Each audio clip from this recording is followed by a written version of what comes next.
Mr. Klutz Is Nuts by Dan Gutman. Chapter 1. The Flying Principal. Watch out! Somebody screamed. Mr. Klutz, the principal of my school, was tearing down the sidewalk on a skateboard. It was early morning, just before the school bell was about to ring. Mr. Klutz must have built up too much speed coming down the hill. He was weaving in and around the kids and their parents, totally out of control. Most principals are really serious and dignified. They look like they were born as grown-ups. But not Mr. Klutz. He's more like a grown-up kid. When he isn't skateboarding to school, he rides his motorcycle, his scooter, or wears his inline skates. "Run away, principal!" some kids shouted. "Run for your lives!" The skateboard must have hit a crack in the sidewalk because the next thing anybody knew, Mr. Klutz was flying through the air like a superhero. Kids and their parents were diving out of his way. Dogs were running in all directions. Mr. Klutz crash-landed in the bushes at the front of the school. Luckily, he was wearing a helmet, and he had knee pads and elbow pads on over his clothes. Everybody stopped for a second because Mr. Klutz was just lying there in the bushes without moving. We weren't sure if he was alive. "Good morning, Mr. Klutz," said Mrs. Cooney, the school nurse, as she walked past. "Good morning, Mrs. Cooney," he replied. "Beautiful day, isn't it?" "Lovely." Then Mr. Klutz got up, brushed himself off, and walked up the front steps, like it was totally normal for a principal to skateboard to school and crash head first into the bushes. Mr. Klutz is nuts. Chapter 2. Big Trouble. "That's the last straw, AJ," my teacher, Miss Daisy, told me. "I want you to go to the principal's office." "I didn't do anything," I protested. "My name is AJ, and I hate school." "Why do we have to learn so much stuff? If you ask me, by the time you get to second grade, you already know enough stuff to last you a lifetime. School is way overrated. My mom says that all 8-year-old boys have to go to school, so I guess there's nothing I can do about it. But when I grow up, I'm going to be a professional hockey player. You don't have to know how to read or write or do math to shoot a puck into a net." Actually, that's what I was doing when my teacher, Miss Daisy, sent me to the principal's office. You see, me and my friends Michael and Ryan were playing hockey with a tennis ball during recess. We were shooting the ball at a tree to score a goal. I shot one wild, and it landed over by a bunch of girls in our class. "Ouch! That hit me!" shouted this girl named Annette. She was rubbing her leg like she had been hit by a train or something. "It was just a tennis ball." Annette is such a crybaby. "Hey, AJ," Michael hollered. "That counts as a goal." "How come?" I asked. "I missed the tree." "Well, you did hit the puck into a net. Get it? A net? A net? A net?" Well, after me and Ryan got it, we thought that was just about the funniest joke in the history of the world. Miss Daisy didn't think it was very funny, though. She was already mad at me because I had forgotten to bring in a current event article for the 3rd week in a row. That's when she said it was the last straw, and I had to go to Mr. Klutz's office. Chapter 3. The Principal is Your Pal. The principal is like the king of the school. He gets to tell everybody what to do and where to go. That is cool. If I can't be a professional hockey player when I grow up, I want to be a principal so I can boss the teachers around.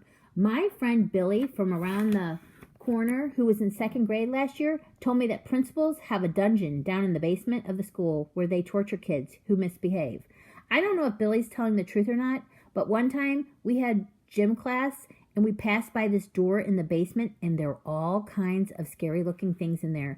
Michael said he saw chains hanging from the ceiling over a chair with straps on the arms and legs. So I guess that's what Mr. Klutz uses to torture bad kids. I was scared. I had never been to the principal's office before. On the way there, I stopped into the boys' bathroom. Maybe I could dig a tunnel out of the school and escape. My friend Billy told me he saw that in a war movie once. These guys dug their way out of prison camp with a spoon. But I didn't have a spoon, and I didn't want to touch the floor with the bathroom anyway. Yuck. When I got to Mr. Klutz's office, His secretary made me sit in a chair for about 1,000,000 hours. Mr. Klutz's door was closed the whole time. I wondered if he was torturing some other kid. I didn't hear any screams or anything. Finally, the secretary said I could go inside. I opened the door and was surprised to see Mr. Klutz was hanging upside down from a bar near the ceiling. He had on boots that were attached to the bar. "What are you doing up there?" I asked. "Oh, just hanging around," Mr. Klutz says, as he pulled himself out of his boots and jumped down onto the floor. "When the blood rushes to my head, it helps me think." Well, I know that blood rushing to your head doesn't help you grow hair, because Mr. Klutz had no hair on his head at all. He was bald as a balloon. Mr. Klutz's office looked pretty much like my dad's office, except he had a big snowboarding poster on the wall and a foosball table in the corner. Oh, and he also had a punching bag with a face on it. Come to think of it, it didn't look anything like my dad's office. I kept my head down when he told me to take a seat, so he would feel sorry for me. When you get in trouble, always keep your head down, because if grown-ups feel sorry for you, they won't punish you as badly. "Miss Daisy told me why you're here," Mr. Klutz said, "but I'd like to hear your side of the story." "Miss Daisy thinks I stole some straws," I told him. "What makes you think that, AJ?" "Well, she was all mad at me, and she said, 'That's the last straw.' Then she told me to go to your office. I swear I didn't take any straws. I don't even know where she keeps the straws." "I see," Mr. Klutz said, rubbing his chin. "I thought it had something to do with a hockey game that got out of control. And there's this little matter of forgetting to bring in your current events." "Well, that too." Mr. Klutz didn't look like he was going to torture me. In fact, he didn't look mad at all. "You may not believe this," he told me, "but I was a boy once." "Just once?" I asked. "I'm a boy all the time. No, what I mean is I used to be young like you." "I'll bet you were really good in school," I said. "No, actually it was just the opposite," the principal told me. "I didn't like school at all, and I wasn't a very good student." "Really?" I figured that anybody who grew up to be a principal must have loved school as a kid. Why else would you want to hang around at school all day as a grown-up? Except maybe to boss teachers around. "When I was a boy, I could never sit still," Mr. Klutz said. "I wanted to run around all the time. I didn't have the motivation to do my schoolwork." "Do you know what motivation is, AJ?" "It's like a motor inside you that makes you want to do stuff," I said. "That's why it's called motivation." "I guess you could say that," Mr. Klutz said. "Sometimes my mother would give me a little reward if I did a good job on my homework. A piece of candy, for instance. You see, while I didn't like school, I certainly did like candy. So I would try hard in school in order to get the candy. Does that make sense to you?" "Well, sure."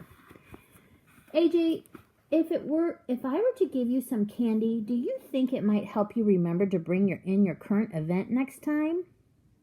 "My parents told me never to take candy from strangers," I told him.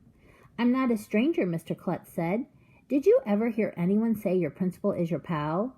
If you need to spell the word principal, you can always remember your principal is your pal. Your principal is your pal. P-A-L. Get it?" "Well, if you put it that way, I suppose I could take some candy." Mr. Klutz reached into his desk drawer and pulled out a chocolate bar. It was the kind with marshmallow inside and caramel. My mouth was watering. "Go easy with the hockey, and let's see if you can remember to bring in your current event tomorrow," he said as he handed me the candy bar. "Don't tell anyone about this, okay? It's just our little secret between you and me, okay?" I ran out of the office just in case he had only given me the candy bar so he could tie me to a chair and torture me.